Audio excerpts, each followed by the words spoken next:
Hola clase, seguimos trabajando con el texto de Isaías.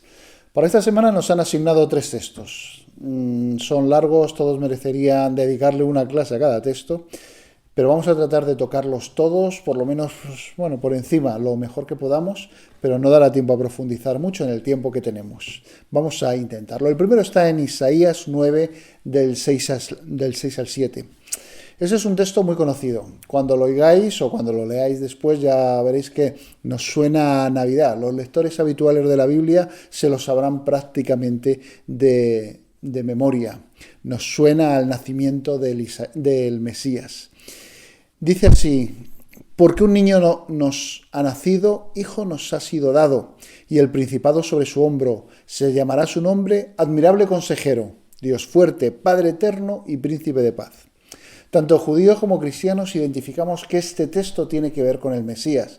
Por supuesto, los judíos siguen esperando a que llegue, los cristianos identificamos claramente que el cumplimiento de estas promesas vinieron después en el Nuevo Testamento. Cuando leemos este texto no podemos sacarlo del contexto y no tener en cuenta cómo empieza el capítulo. Y en el versículo 2 de Isaías 9 dice: el pueblo que andaba en tinieblas vio gran luz. A los que moraban en la tierra de sombra de muerte, luz resplandeció sobre ellos. Cristo significaba la esperanza de un pueblo hace más de 2000 años, pero también lo es ahora, es nuestra esperanza en el día de hoy. Algunas veces me he preguntado, ¿y qué es esto de que se llamará su nombre Admirable Consejero, Dios fuerte, Padre eterno, Príncipe de paz? ¿Para qué necesita esos nombres, esas cualidades? Pero luego, en cuanto me veo a mí, en cuanto te ves tú a ti mismo también, te planteas quién es aquel que va a hacer que tu vida cambie de verdad, de un giro de 180 grados, quien me saque de las tinieblas a la luz, como dice el texto. Y desde luego para eso es necesario un consejero admirable, como decía en primer lugar. Ahora que estamos en el mundo de las consejerías, de los consejeros, de los llamados coach, de todos aquellos que dan consejos, qué mejor consejero, el cual es además admirable, que nuestro Señor. Por supuesto, debe ser un Dios fuerte y un Padre eterno. No vale para esto una figura débil, ni algo que nos suene a que es para un rato, sino es algo eterno, Padre eterno, pero sobre todo, Príncipe de paz. Es decir, aquel que nos traerá la paz verdadera, esa que anhelamos.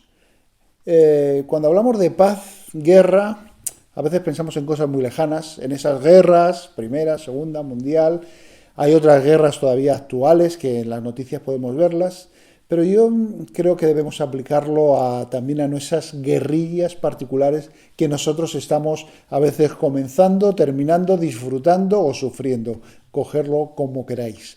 Ese tipo de guerras es también a las que estamos tratando, a las que el Señor nos dice que necesitamos llevar paz. Llevar una paz verdadera, una paz que solo puede dar Él. Y como dice el final del versículo, el versículo 7 dice, una paz que no tendrá límite.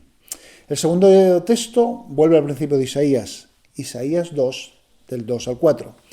Habla de los últimos tiempos, escatología, es decir, del fin de la existencia de un mundo tal y como lo conocemos. Bueno, de esto no nos gusta hablar mucho, nos incomoda un poco muchas veces, pero la humanidad tiene que saberlo, que existe eso y hay esa promesa. Habrá un día final, un día de juicio, pero también habrá un día de redención final, de redención total. Y cuando decimos redención no estamos diciendo rendición, aunque seguro que también habrá un tipo de rendición. Habrá un tiempo de redención, en la cual nuestros pecados, nuestros errores serán perdonados. Pero aquí en el texto que se nos propone hay un versículo que muchas veces se interpreta un poquito regular. Dice así el versículo 4. El Señor juzgará entre las naciones y decidirá los pleitos de pueblos numerosos. Ellos convertirán sus espadas en arados y sus lanzas en hoces. Ningún pueblo volverá a tomar las armas contra otro ni a recibir instrucciones para la guerra. La verdad que en la interpretación de este texto o en la aplicación que algunos han hecho, han entendido, vamos a por los que tienen armas, acabemos con ellos, convirtamos esas armas en herramientas de trabajo. Pero no es eso lo que está diciendo el texto. Hay que leerlo, digamos, con los ojos o con la interpretación en la que se nos presenta. Y si vamos al versículo 3, nos dice, que es el anterior, dice, venid, subamos al monte del Señor. Estemos ante su presencia. Venid, subamos al monte del Señor, para que Él nos enseñe sus caminos y podamos andar por sus senderos. La clave de interpretación de este texto serán sus caminos, serán sus senderos, no nuestro esfuerzo por la paz. Y con eso no digo que no trabajemos por la paz y que no hagamos lo posible para que haya paz, también en esas guerras de las que hablamos antes. Seremos bienaventurados, según el Sermón del Monte. Pero aquí estamos hablando que es el Señor el que hará que esto sea posible, porque son sus planes, sus senderos, sus caminos. Lo bueno es que para tomar decisiones en esta dirección no tenemos que esperar a los tiempos escatológicos. Es ahora cuando tenemos que mirarlo, cuando tenemos que tomar decisiones. Y el Señor nos está llamando constantemente a eso. Toma decisiones sobre qué vas a hacer con tu vida, qué vas a hacer también en esas guerras. Y el último texto está en Isaías 62, versículos del 1 al 3. Aunque el texto para memorizar que nos sugerían era el versículo 12 del mismo capítulo, que dice, y los llamarán pueblo santo, redimidos de Jehová, y a ti te llamarán ciudad deseada, no desamparada. Quiero recordar que, como comentábamos, Isaías está hablando a un pueblo en un momento, digamos, posterior al juicio y al castigo que habían sufrido. Judá, ya sabéis que estaba prisionera, estaba en el exilio y estaba en una situación así por sus decisiones, por cómo había obrado, por haberse olvidado del Señor, por todos sus errores cometidos. Y cómo desde esa situación se llega a este versículo, cómo le pueden llamar pueblo santo. Pues solo por lo que dice el texto, dice redimido por Dios. Él es el que ha pagado por sus errores. La deuda no ha sido perdonada, sino que ha sido pagada por otro, como Cristo lo ha hecho por ti y por mí. De ahí aparece el perdón, por ese pago que ha sido suplido. Y eso será notorio a todos cuando sea una realidad en tu vida. Por eso dice, y te llamarán ciudad deseada, no desamparada, es decir, todo el mundo lo verá y deseará esa situación. ¿Perteneces a ese pueblo de Dios? ¿Te sientes en paz con otros? ¿Te sientes en paz producto de tu relación con Dios?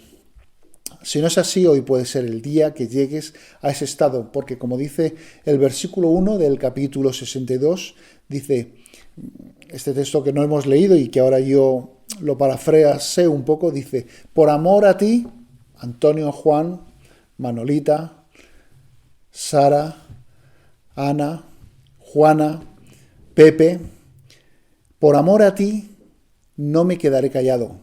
Por amor a ti, repito todos los nombres de antes, no descansaré hasta que tu victoria brille como el amanecer y tu salvación como una antorcha encendida. Entonces tendrás un nombre nuevo que el Señor mismo te dará. Tú serás una hermosa corona real en la mano del Señor tu Dios.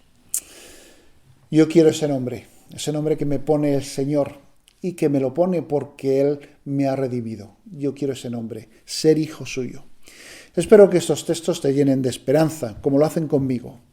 Reflexiona en ellos. Nos están invitando a tomar decisiones. Hoy también es un buen día para tomar esas decisiones. Que el Señor te bendiga. Hoy es un día para que el pueblo de Dios, como dice el título de la lección, para que el pueblo de Dios tenga un nuevo día, una esperanza, y esa esperanza sea también para ti. Que el Señor te bendiga. Hasta la semana que viene.